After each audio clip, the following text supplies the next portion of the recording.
Thank you, Chair. We're now live. Lovely, thank you very much. Right, so this is the Employment Committee. I'll run through the agenda cover sheet very briefly. We've got apologies from Councillors Judy Billing and Keith Hoskins. Ian Albert is substituting for Judy Billing and Steve Jarvis is substituting for Councillor Hoskins. I don't think we have any other apologies from anyone.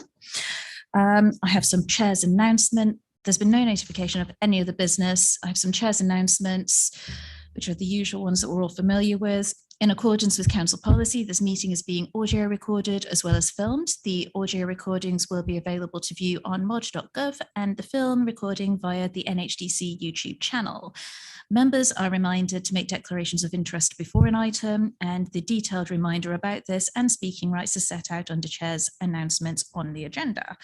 We will consider the part 1 item and then the meeting will go into part 2 where the majority of the discussions will be held and the live stream will be turned off for the part 2.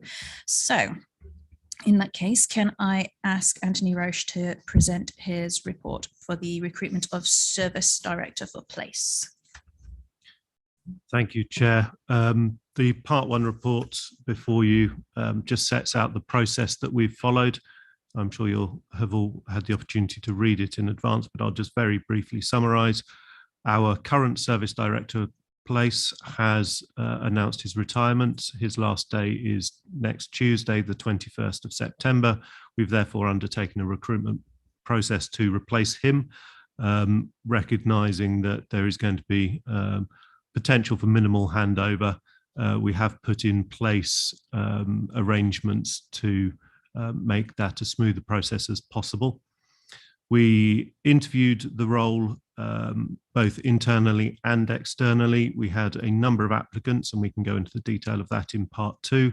All applicants at the initial stage were asked to complete an online application form and online literacy, numeracy tests, and a personality profile. The personality profile wasn't scored in any way. That was just simply to understand the candidates a bit better and how they might fit within the leadership team. The shortlisting was based on the application form and the 2 tests. We shortlisted a number of candidates who moved to the next stage, which included a written test, a presentation, and a panel interview by officers.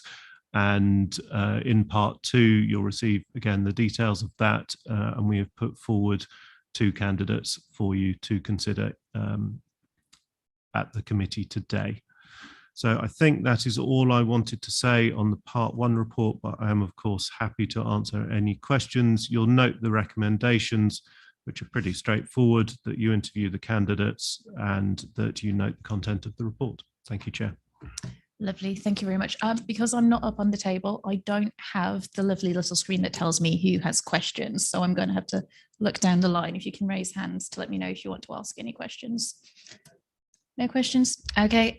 I also need to have a proposer for this report and a seconder. So I'm happy to propose the report. Can I have a seconder?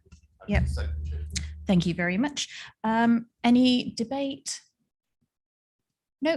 Okay. And so we need to vote on the recommendations. Can I have a show of hands, or do you want us to use the buttons?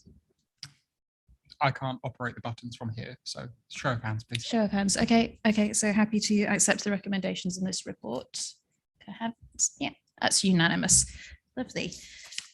That was the easiest report that we're going to get all year. In that case, I need to move us to part 2, which is the exclusion of press and public, so that we may consider the resolution. Oh, wait, no. I'm useless at doing part 2 movements. Right, so we're going to move into part 2, and I need to say that to consider passing the following resolution, that under section 100A of the Local Government Act 1972, the press and public will be excluded from the meeting on the grounds that the following report will involve the likely disclosure of exempt information as defined in paragraph 1 of part 1 of schedule 12A of the said act as amended. Can I have a proposer for us to move in? I'll propose that we move to part 2. Can I have a seconder? Seconded, Chair. Thank you. Can I have all in favour of moving to part 2? That's unanimous.